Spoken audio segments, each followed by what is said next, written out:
One thing we didn't talk about is the difference between these two things.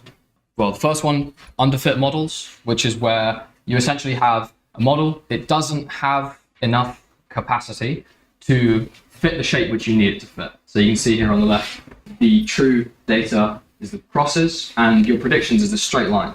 This doesn't model the data very well. So it doesn't capture the relationship accurately. And if you give it some examples, especially in the middle, something like that, then it's going to predict something which is very wrong just because it doesn't capture that curve and the actual generated data. And on the right-hand side, you can see what the loss curve for that looks like. So you start off with a random model.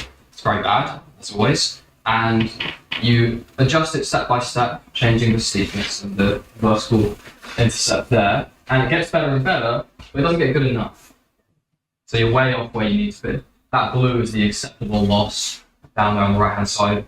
And we're only down to here. So this is the kind of thing, this loss curve, you can look at this and use it to diagnose what might be issues with your model. And this kind of a curve, it gives you an indication that the model might be underfit. The other bugs as well, but this is what that shows. This is useful because you have all of this data. You don't have this data necessarily, partly because one, your input data may be very high dimensional. Imagine you're working with even the very simple house pricing data set, which has 9 features. That means this is not one-dimensional axis, it's a 9-dimensional axis. Now where it gets very hard, so you can't visualize what that actually looks like. So this thing's very hard to understand. The other case is that you're predicting on data where you don't have labels, so you don't know where the output should be anyway. Although you wouldn't know the loss for unseen examples anyway. So that's underfitting, one particular problem that you can get when trying to build these models to represent the relationship between the inputs and the outputs that you have in your data set. The other side of that, as Ahmed mentioned, is overfitting, which looks like this. So this is where you have a model which kind of has too much capacity. It can represent these crazy input-output functions. As you can see, it has them on the left, and it's scored perfectly on the training set data, the orange data points. It passes through all of them almost perfectly. But then on unseen data, it doesn't capture the relationship at all because it's been overfit to the training data. So the loss curve looks something like this. And now on the right, you've got these two loss curves. One being the training set, which goes down as you expect and reaches below this acceptable loss threshold, and the validation set loss, which doesn't go down far enough. So remember, the validation set loss is to see how it generalizes to unseen examples and choose between different models you trained. Problem here is that it's not going to generalize very well, and you can see that from these loss curves. It fits the training set data very well. It learns to get very close to the examples it's already seen, but it doesn't generalize. And so this loss curve on the right-hand side here can show the symptoms of that and help you to debug that. Today, we aim to understand PyTorch. That is the goal. Basically, for the rest of the entire program, we're going to be using PyTorch heavily. It's a Python library that's going to help us to build all of these deep learning models. And so it's really important to understand it. So we talked a lot about these machine learning models yesterday. And I've got an example straight away of how you might implement one in PyTorch. This is a trivial implementation written in pretty much just raw Python and NumPy. And as we go through this notebook, we'll learn how to replace this with a much better way to do it. And I'll explain why in a second. So you can see here, just to run over this, what's happening. So there you can see I've got this class, linear regression. It means I can make instances of that class. And in that, I've defined 3 different methods. So this linear regression class, it can do 3 things. This is the initializer, which runs when I initialize it, like that, with those round brackets on the end. Takes in those 2 parameters, number of inputs and number of outputs. And when it initializes, as soon as the model initializes, it needs to do some things. In this case, this model needs to set its initial weights and its initial bias, which are 2 parameters of this model. This linear regression model just represents a straight line. And so the equation here, which it uses to make predictions, is simply wx plus b, essentially. Multiply each of the features by an associated weight, and then add some constant value. That's just the straight line equation. and that's how it makes predictions. We'll talk a lot more about that next, so don't worry too much about the linear model.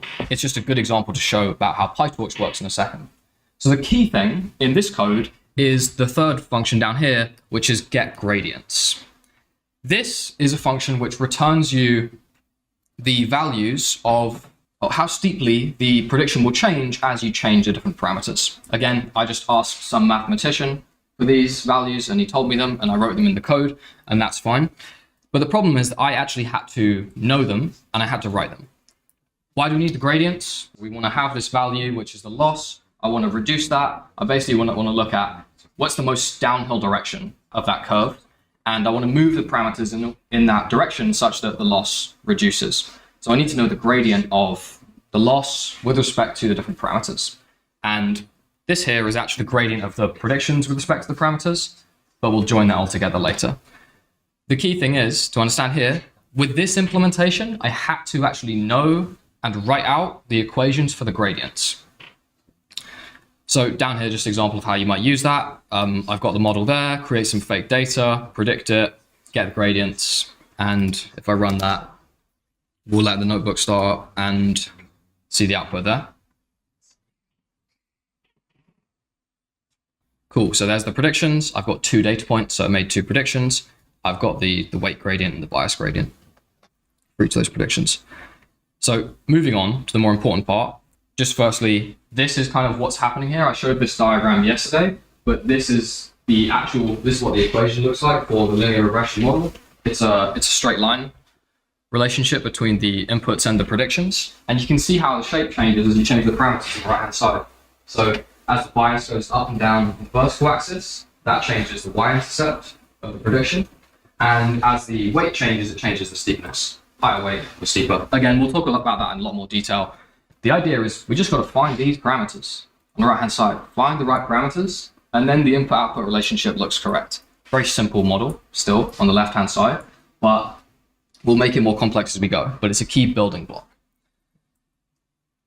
So to find good enough parameters, we use gradient descent. And to show 3 graphs at once, you can kind of see 3 different ways to represent what's happening. On the very left-hand side, this is the hypothesis, you might call it. It's the relationship between your inputs and your outputs. Again, very hard to visualize for a lot of useful problems. This is a trivial case where you've got scalar input and a scalar target. The real data, the process, and you have this model, the green line, which you want to fit to that data. So it's changing and it gets better. Next thing is the loss surface. So the loss surface is a vertical height above every possible parameterization on the XY axis there, round 1, round 2 axis. These might be the weights and the biases. Different values of those. They have a different loss, which is the vertical position on that surface. You can see here, this is the visualization of gradient descent. Start at the top, the ball effectively rolls down to the bottom. And when it's at a low point, hopefully a suitable minima, then your model's got better. And the third thing shown on the right-hand side over here is how the loss curve changes over time. So this loss represents the same thing as the middle graph, the vertical height, and it's just a measure here of how does that change over time, right? As you take more updates to the model parameters, as we're doing in the middle graph, step by step, you can see the loss goes down because the model gets better, which is what's happening on the left. So that should be a good overview of how general these models work. You can think about those 3 graphs happening at the same time. The hypothesis, the loss surface, and the loss curve. So the problem with the implementation above, when we're doing all of this, well, is that firstly, linear regression only models very trivial problems. So on the left-hand side, trivial problem, scalar input, scalar target, and an interesting problem is going to look like some crazy relationship between the inputs and the outputs. You know, what's the relationship between the pixel values in an image and what the classification of that image is? Very complicated input-output function. And to make it much more complicated, this might be happening in a million dimensional space, right? If you've got 1,000 by 1,000 pixel image, that's a million pixels. It's a million features, so your input space is a million dimensional. So you cannot visualize this thing. So it gets very complicated very quickly, and it's going to be very hard to fit with a linear model, which means, of course, you need more complicated models. You need models which can represent these kind of crazy functions in very high dimensional space. So that's fine, we could code them up. But if we want to train them in the same way, That means that you need to be able to find the gradients of the loss with respect to each of the model parameters. And then it gets very complicated because you have to, ask a mathematician, okay, how do I calculate that thing? It's a huge model. There's, 1,000 different transformations happening. And then you write one bug in one line. You don't know where it is because it all computes, but it's just the wrong number. So it gets very complicated, and it's very easy to waste a lot of time doing that and screw it up at the end. So you need a way to not have to write out those gradients. And that, I cannot be more clear, that is the point of PyTorch. That's what it does. It allows you to write the models like we saw the first block of code, but not have to write the gradient function. To scroll down and show you that, this is the implementation in PyTorch. I'll break it down a bit. So similarly, you've got a class. It's just a blueprint for a type of model which you want to use. We've got this initializer, and this one, it just creates single linear layer. But this is basically just something that you can call on your data, and it does the wx plus b equation. So that's what we return from this method down here. We'll talk more about this in a second, but it's called forward, not predict, because PyTorch defines what happens when you call the model on some data as what's defined in the forward function. But the important point of all of this code here is this line.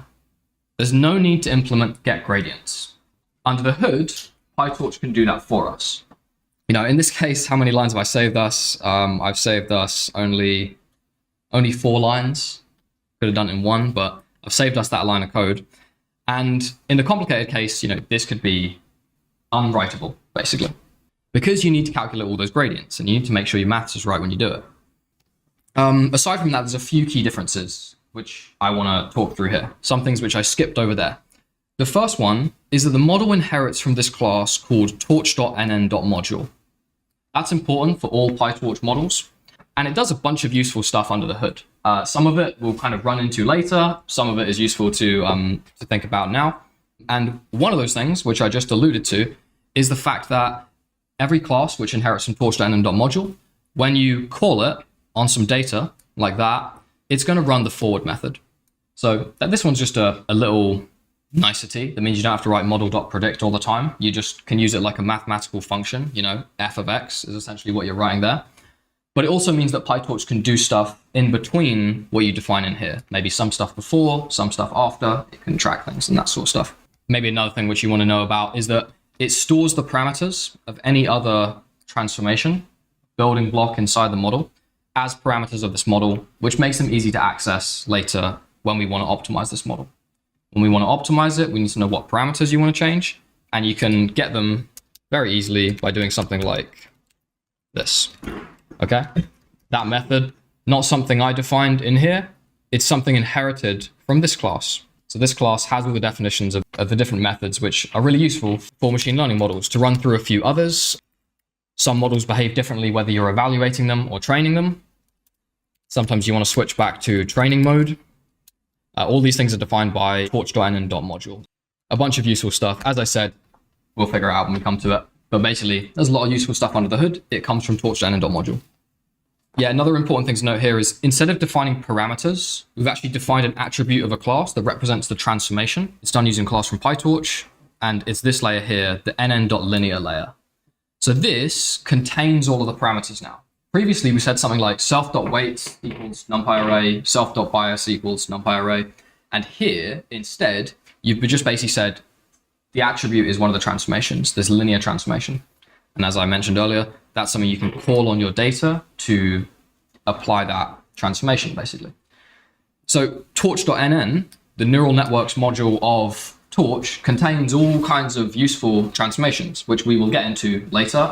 You might have heard of, convolutions or attention or dropout or those kind of things.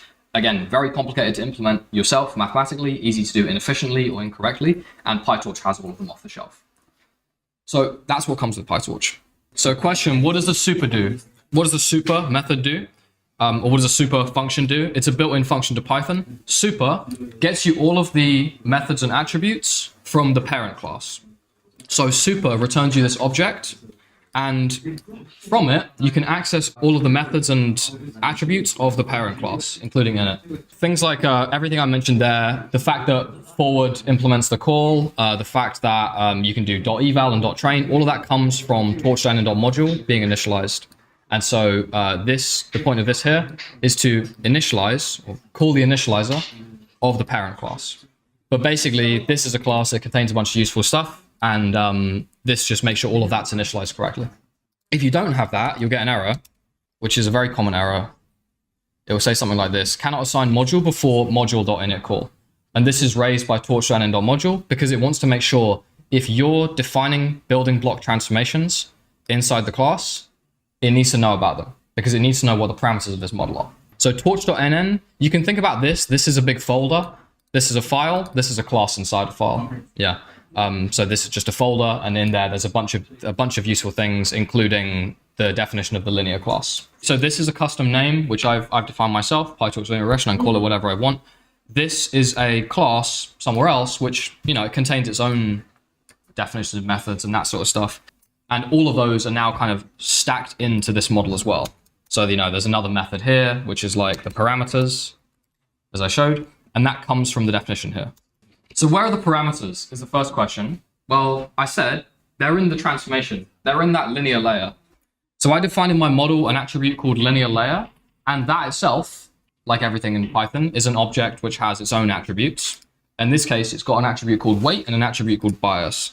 So if I run this cell after defining that model, and I need to run it again above because I didn't run it with the super, I run that, this works, scroll down here, run this, and now you can see printed the values of the weight and the bias.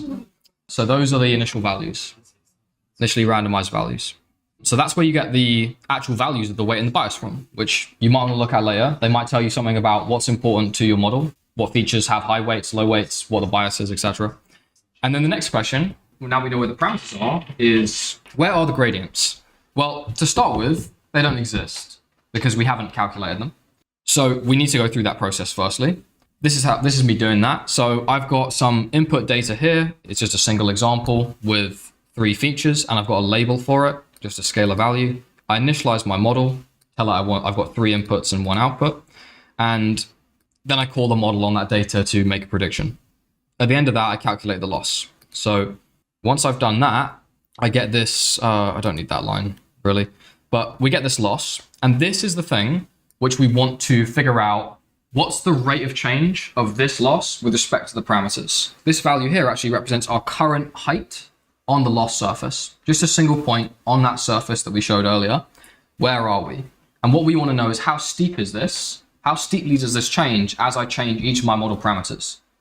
Under the hood, we've got 4 parameters now, but this would work exactly the same way if I had 175 billion. So to get those values, the rate of change of the loss with respect to the model parameters, you just call whatever you've got dot backward. That should probably be loss dot backward actually. So if I run loss dot backward now,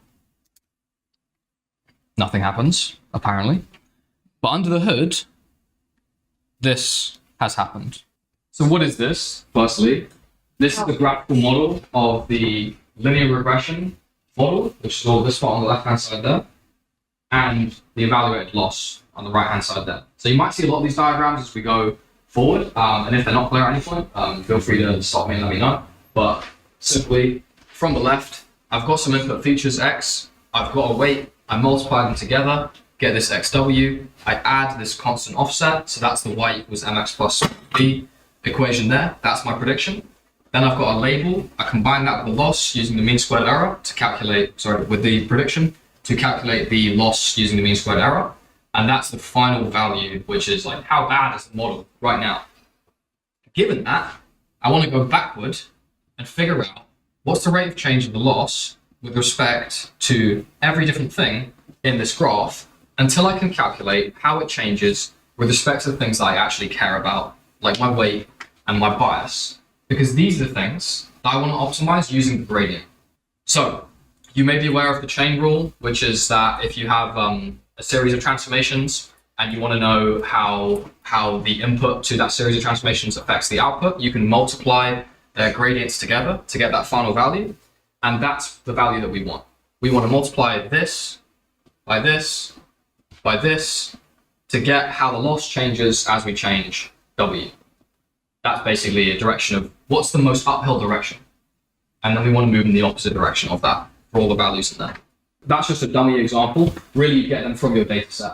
So that's like the raw data you've collected from, whatever process, from taking pictures and manually labeling them, or experiment measurements, that kind of thing.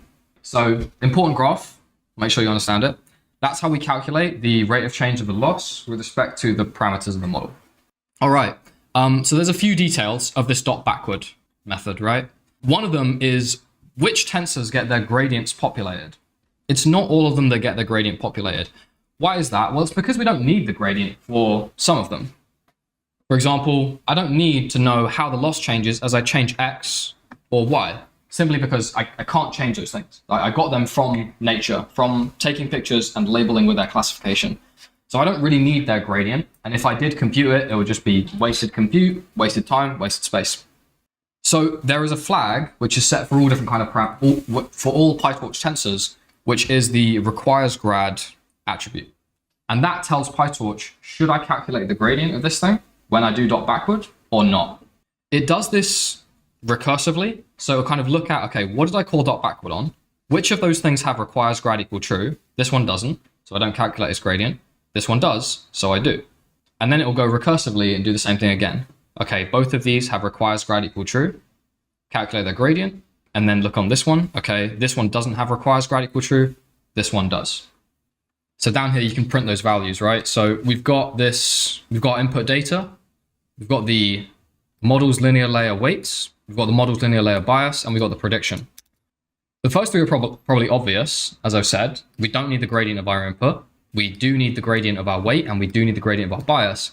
But we do actually get the prediction has requires grad equals true. Why is that? We couldn't calculate the gradient of these if we don't calculate this one. So anything that's produced from a tensor which has requires grad equal true also has to have requires grad equal true. So whatever variable this is stored in, it will have requires grad equal true. Same for this one, and so on. So that's the first detail of when you call dot backward on anything that's been computed from other tensors. It's the fact that only some of them get their gradients populated. So you can see that here. I've kind of tried to highlight what's going on. The purple ones are requires grad equal true because they're computed from a node which has requires grad equal true. And the blue ones requires grad equals false, and the green ones, which we didn't set, by the way. Remember, they were just initialized by PyTorch when we created that linear layer. They have requires grad equals, sorry, that should be true. That should be the other way around. Yeah, the green should be blue. The next detail is what are the values which actually go into there? It seems like we already seem to understand this, and I think did a pretty good job of getting through it there. But the common mistake is to think that the grad is just, sorry if I go back here, the gradient that ends up there is just this thing. So what's the dot grad attribute, which gets stored in here, which is where we store the gradients? Every tensor has a dot grad attribute. That value is not populated by this. It's populated by the multiplication of this and this and this.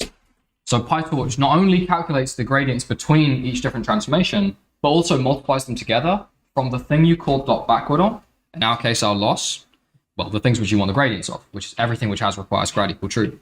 So when it fills in the dot grad value, it will multiply all those gradients together. So at the end of the day, it's done the gradient calculations and the chain rule for you. Really nice, right? Really nice, much easier than having to do it by hand. I've run this before and made people do it by hand, but I don't think it's worth it. So we'll get straight onto this. This is a graph I've got here to illustrate the point that a lot of the code inside PyTorch is people writing functions which define how you calculate the gradient.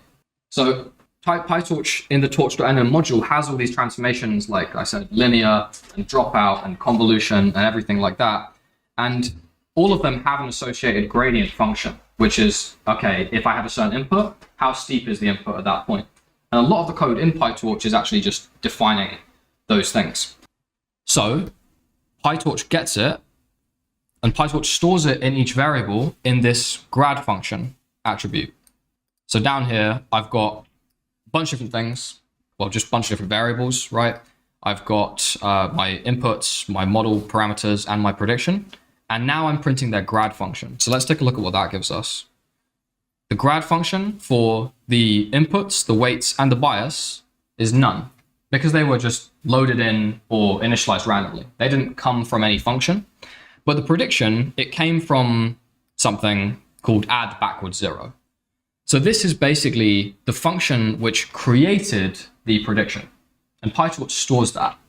So as you compute things, PyTorch on the fly creates this graph and builds it up, storing not only the values, but also the relationships between the values, so that when you call dot backward on anything, it knows what function to use to get the gradient. Every tensor that's computed has that associated gradient function. It's like, okay, if the input was this value, how steep was the output changing at that point? Just to highlight the what the gradient function is, again, for anybody who's not totally aware of that. So on the left-hand side of the functions, you can see this green one, for example, it's a straight line, has constant steepness everywhere. So whatever the input is, it's increasing at the same rate. It's so steep. And on the right here, you can see that the corresponding gradient function is a flat line, because the gradient's always constant. This orange one, okay, it's very steep in the middle, and it's flat on either end. So the gradient function looks like this. It's flat, it's 0 on either end, 0 steepness, but it's got a high gradient in the middle. And this quadratic one on the left, it's steep on either end, on the left-hand side going down very steeply, on the right-hand side going up very steeply, and so the corresponding gradient function looks like this. In the middle, it's flat, so 0 gradient. The left-hand side, very negative gradient, going downhill very quickly, and on the right-hand side, going uphill very quickly. So any tensor that's created in PyTorch stores how it was created. And then when you call dot backward, it just looks at that function and says, okay, well, how steep was it at that point? And that is the value, that is this value, which gets stored in the dot grad attribute of a tensor. Well, if you print any tensor dot grad, it'll give you the current value of the gradient. I think I had that. No, we didn't have that anywhere. But once we call dot backward on something, as we've done above, then you can do, let's do prediction dot backward. Sorry, prediction dot grad. And you can see the dot grad attribute that is not a,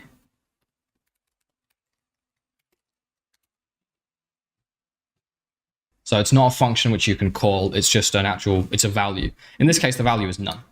It hasn't been populated yet. If we do maybe prediction dot backward, and then run that, it says, okay, grad can implicitly be created only for scalar outputs, because it just gets complicated if you're trying to do it in a vector. So let's do, did we have the loss yet? We had some loss, right? So we do loss.backward. And then we can do loss.grad. See which error we get this time. I've already tried to go backward through the graph, and it says here, saved intermediate values of the graph are freed when you call .backward. So if you want to do that, do this thing. Doesn't really matter. We just need to calculate it again. So let's go back up here. Here's where we calculate the loss. Okay, I've calculated a new loss. Go back down to my code. Run loss.backward. The loss.backward, I printed loss.grad. It was none. But if I print model.linearlayer.weight.grad, let's have a look at what that is now.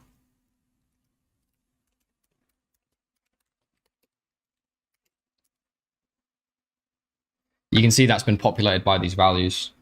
So that's like, how steeply does the loss change for each of those different parameters? Now, they've been stored in that parameters.grad attribute. And so this basically tells us, if I move this parameter in the negative direction, the loss is going to go up. That's because this is negative, right? Just see that this is, if I increase this parameter by 1, the loss is going to go up by -10. So what I want to do is move the parameter in the direction which is going to decrease the loss. So I want to move in the positive direction. And the same for all the other weights, right? They each have an associated gradient. Is how the loss is going to change. And for every intermediate value in this graph as well, you'll have those .grad attributes. All right, cool. So I think now is probably a good time to jump into some practicals and explore some of those attributes that we've just looked at, right? So if you have a, usually call it on the optimizer. I'm not sure if you can call it on the tensor here, but there's a thing mentioned 0 grad here. All it does is it sets the gradients back to none.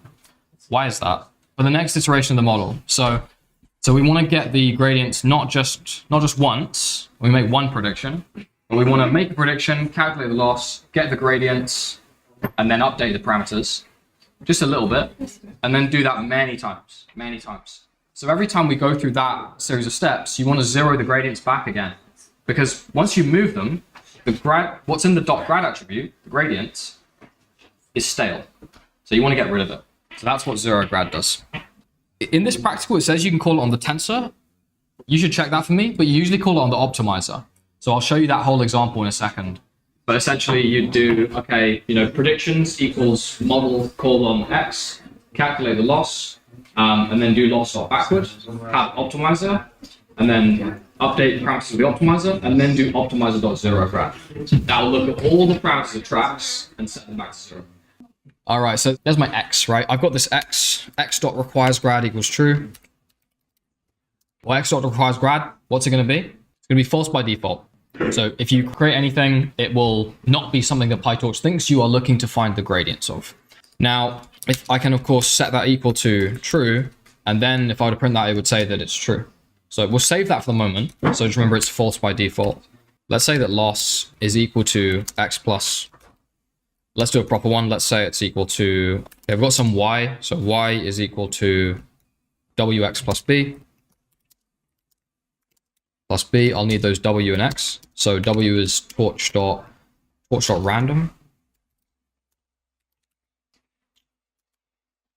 Is that a method? And then B is also equal to that. I think I've got to specify the size. We'll see what error it gives me. Cool. Module object is not callable. Torch.random.random.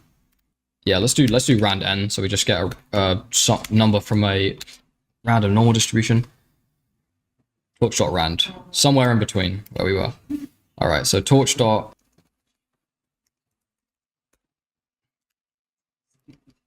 Okay, it says received an invalid combination of arguments, got empty tuple, expected a tuple of integer size. So I've got to specify the size. I'm going to have a one weight and one bias. Like that. Okay, I run this. Now it says both arguments to mapmul need to be at least 1D, but there's 1D and 0D. Let's print their shape.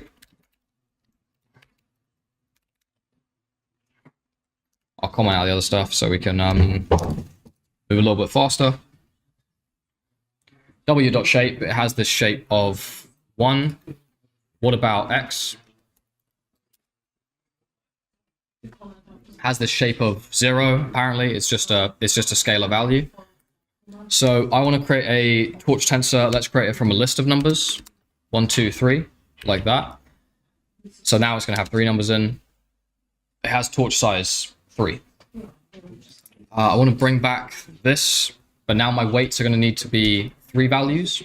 Assuming this is just a single example, then I should have 3 weights like that. Can I multiply them together? I expected them to have the same data type, but found float and long. That's a problem. The problem is that when you create a tensor from integer values, it turns it into a long data type, which is like a 64-bit number. Not a really important detail. The important thing is the fix, which is just to put them as decimals. Okay, so there we've got now everything seemed to work. My B, I'm going to say it's a random number there, and then we will print the Y. Okay, cool. So that's the calculation so far. 2 random parameters. None of them have requires grad equal true, and I've calculated this output Y. Print Y dot requires grad equals true. Sorry, print Y dot requires grad. It says I spelled it wrong. It is, of course, false by default. Now, let's imagine we've got this loss. So the loss is going to be the difference between the label and the prediction. So the label I'm going to say is value 1, Python integer. And when I combine that integer with any PyTorch tensor, the result is also going to be a tensor, because the tensor needs to track where did it come from. It came from this addition. So the loss here is going to be the difference between these two things squared. So it's the mean squared error loss. I've only got one example here, so I won't do the mean, but we'll just do the label minus the prediction squared. Again, I don't need to use any fancy PyTorch square or anything. I can just use the Python stuff. And under the hood, PyTorch has defined how this all works. So if I calculate the loss and print the loss, comment all this stuff out, then run that. Now I've got this loss value, okay? So here, of course, this is also going to have requires grad false. If I do this, it's going to become true because it's calculated from the value which has requires grad equal true. And you see now it has a grad function. This has appeared because it must now track where it came from, because I need to know how to figure out this thing's gradient, because I'm going to use it to calculate all the other gradients. And then from there, what else do we have? Now, if we do loss.backward, what that will do is populate the gradients of everything that has requires grad equal true. So I don't actually want x.requires grad equal true, do I? I probably want w. That's more realistic. That's the kind of thing I want the gradient for, because that's the thing I can change and roll down the hill for. So I'll put that down down below where I've defined w. So if before we do loss.backward, we print w.grad, what's it going to be? The grad is going to be nothing yet. It doesn't exist yet. If we print it after we've called backward, it should be populated. So you can see there, firstly it's none, and then you call dot backward on something which was created from this w, and now w has a dot grad. It populates everything in between that has requires grad equal true. It's a generalization of a matrix. So you can have a scalar, a vector, a matrix. If it has more than 2 axes, it's a tensor, whether it has 4 or 100 or anything else. It's basically just a collection, a cubic, or kind of, what do you call it, like a rectangular collection of numbers. That's what the tensor is.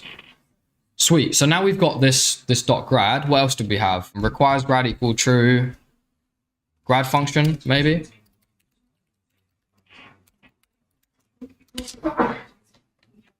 If we look at the grad function now, you can see now it's something different. Now it says pow backward 0. Again, I don't know what that means quite, but it's to do with the power. It's due to the fact that it came from this calculation. So again, the tensor is tracked where it came from. And at the end of this, you can see now it knows how to calculate its own gradient, which is what it did when we called dot backward. So to move on from that, I now want to talk about, firstly, one thing that's really important is whenever you have data in PyTorch, just remember this rule. The first dimension is the batch dimension. So up here, when I created this x here, I was very badly behaved because that's just a vector. And I said it was one example. It really should have brackets all the way around the edge like that, because this thing could contain many examples. And that's usually the format your data comes in, where each row is a different example and each column is a different feature. But the first dimension, always the first dimension, that's the one with the different rows. That's the one where the different examples are. That's what we call the batch dimension. Each example in the batch is in the first dimension. And then within that, you have the example itself. So here, the first dimension in this one's a simple matrix. First dimension is obviously the rows. So the rows contain different examples. The columns contain different features of those examples. Great, so that's one thing to remember, right? Just want like key rule. The batch dimension is the first dimension. So if you see some data, it's got a lot of rows, it's either the labels or the features, you know that the first dimension represents how many items there are in the batch. If you take its length, that's how many items you have in your data set. We'll look at data loaders in more detail as we go forward, but a data loader does 2 important things. It chunks up your data set into small batches, and it shuffles them. These are the batches that we're actually going to make predictions for, calculate the loss, calculate the gradients, and then update the model for before we do that all again, repeatedly. And I'm going to use it now, run that cell to define it, to show you the whole training loop from end to end, which should tie all of this together. The only missing ingredient right now is the optimizer. So in PyTorch, again, it's got a load of useful, very complicated mathematical things you can pull straight off the shelf. Like all the transformations, like the optimizers. Stochastic gradient descent, I haven't talked about it much. There are many more complicated optimizers, like Adam is another popular one, and it's not really worth even wasting your time understanding how they work so deeply, other than to understand that they do gradient descent, if you want to get to just the essence of this, that is. So you can pull them straight off the shelf and use them very easily with PyTorch. This is how you do it. You go into the optim module in Torch, and you get whatever optimizer you need. That's a class. You can tell because it starts with a capital letter, capital S. In this case, they're all capitals, but that's just a coincidence. And then you pass it two things. You pass it, firstly, what parameters do you want this optimizer to optimize? And thanks to torch.nn.module, which every model inherits from, that module has a parameters attribute. And that parameters attribute returns you all the parameters in the format which the optimizer knows how to take them on as an argument and use them later. It's going to optimize those things which you pass in as the first argument. And the second thing is the learning rate, which controls the step size of the parameter updates when we roll down that hill. So define that. Now we've got an optimizer. And here, quick example before we put the whole thing together. This is like how you use the optimizer. There's one important thing that I'll show here, which is the .step method. The .step method, that is for actually making the parameter updates. So after we've initialized a model, initialized an optimizer, made some predictions using the model, and then probably calculated their loss and done loss.backward. Now, the .grad attribute of all of the tensors, all of the parameters in the model, they're populated. The .grad attribute of all of these things exists. And so that is the thing which the optimizer needs to know, like, how should I update this? Which direction is downhill, basically. So once you know that, you can do optimizer.step. And what that does, depending on which optimizer you're using, is under the hood, it just runs one iteration of the update function. Takes the parameter's current value, moves it a little bit in the direction downhill. In the simplest case, that's in the case of stochastic gradient descent. That's how you make the updates. If we do all of this in a loop, then you've got the training loop. And once you can build that, you can, well, that's the generic thing which happens for pretty much any model. Whether it's something very complicated like a GPT, or whether it's something very trivial like our PyTorch linear regression here. You want to run the training loop to just iteratively update the parameters. So a lot of times, if you want to train these things, you're going to write a function like this. I've called it train, and it takes in the model and the data loader. First thing I'm going to do is basically I'm going to say, well, I want to go through the data set. I want to go through the data a lot of times. I want to make a lot of updates to my model. And I'm going to do that little chunk of data at a time.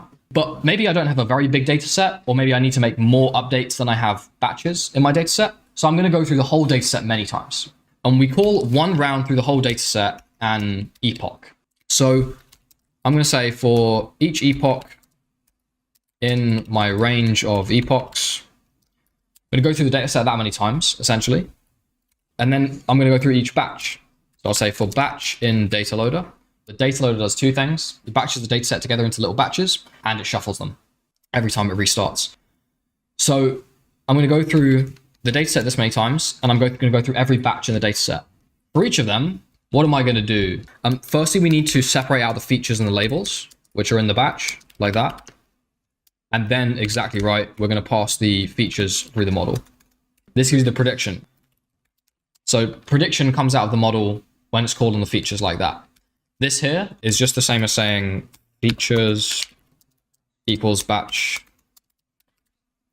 0 and labels equals batch 1, because the batch contains those two things. So step 1, unpack the batch. Step 2, make a prediction. Step 3, calculate the gradient. Dot backward, exactly. So loss dot backward, like that. So it sets the dot grad of, in general, all the model parameters. Yeah, in this case, the weights and the biases.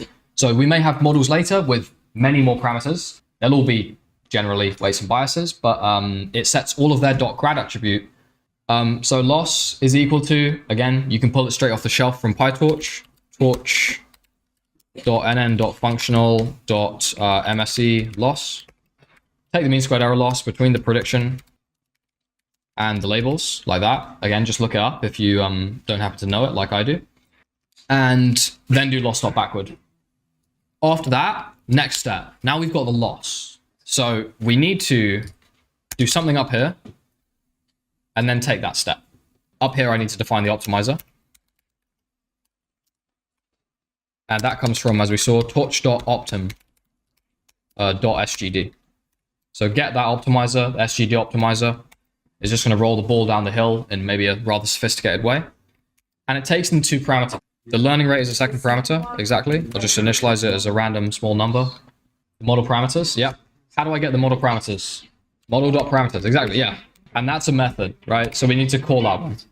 So that's us defining the optimizer there. We give the model everything that it needs to optimize. And then down here, we need to use that optimizer.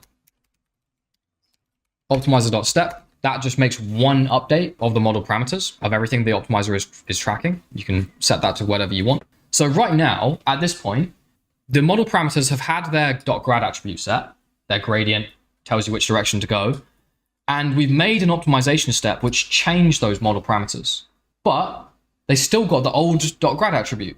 It's stale now. It shouldn't be there because it tells you how steeply the loss changes at an old parameterization, not the current parameterization. So that's why you need to do optimizer.zeroGrad. And that will reset it back to none for every parameter, again, tracked by the optimizer that's passed in here. So if you understand that, you understand the learning in machine learning. And that extends to deep learning all the way to GPT, okay? That's it. If you get those steps, really it's these key 5 lines there, which are make a prediction, calculate how bad it is with the loss, find out how the loss changes with each of the parameters by doing loss.backward, calculate the gradients, make an update using those gradients, and then just reset the gradients back to 0.